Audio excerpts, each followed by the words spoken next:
Hi, I'm Rasheed Ogunlaru, coach, speaker and author, and I'm delighted to be here at the Nightweb Gallery here in South London with celebrated sculptor and artist Lesley Hilling. Lesley, great to see you, and great to see this piece, which I understand is the piece called On Longing. Yeah, this is actually called On Longing. Can you tell us, where did your work actually begin? How did it all start?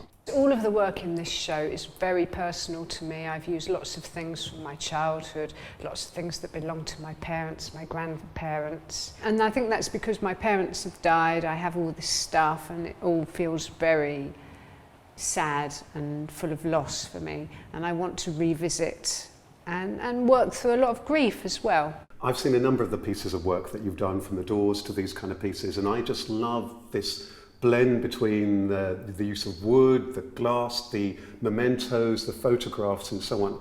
How did your work as an artist begin, and was it in the family genes? Yeah, like my whole family, I've always collected things. My grandfather, he collected lots and lots of things: cigarette cards, stamps, coins, old newspapers.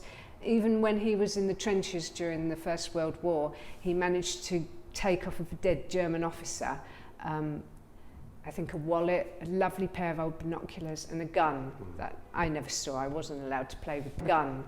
And he died before I was born, but all of that stuff came to my house, and in a way they were things that I played with as a child, and I can vividly remember my mum trying to catalogue all the cigarette cards and stamps, saying, "Oh, they'll be worth something one day, Les."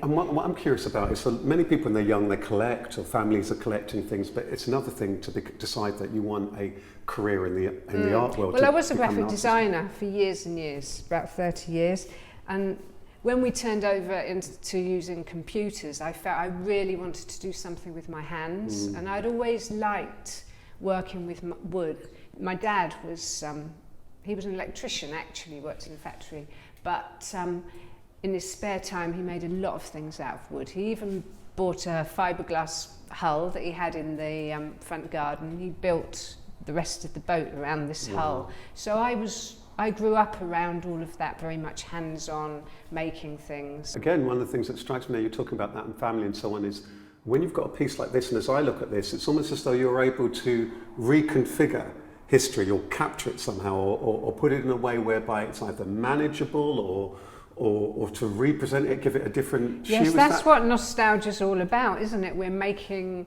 a past that we feel is so much better than today, and I think we have that nostalgia thing going on at the moment because everything's moving so fast. So I'm just curious then, does it serve you, the fact that you feel that the work kind of stands out, or it doesn't actually fit in with the contemporary art scene? No, I'm always trying to fit in. I want to fit in, please let me fit in. And I think part of the reason, the white piece that's in this show, that came out of trying to work with more modern materials, plastics, but I just couldn't do it. It didn't work, and it became something that was nostalgic and looking back to the past. And I'm curious to know, how much of pressure is there to be creating work which is commercially astute, commercially savvy, engaging? Yeah, I try and ignore that. Yeah. I try and ignore that, yeah. I mean, I think that would be a terrible mistake, to try and make things that people would want to buy. One thing I wonder before we close is that, do you have a view on how you would like other people to look at you and your career and your work?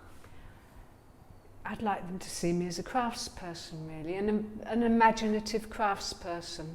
Well, thanks so much, Lesley. It's been a real pleasure to be here and to hear a little bit about your life, your work, your inspiration, and what the work's actually about. And thank you so much for sharing the insights from your exhibition. It's been a real joy, a real pleasure.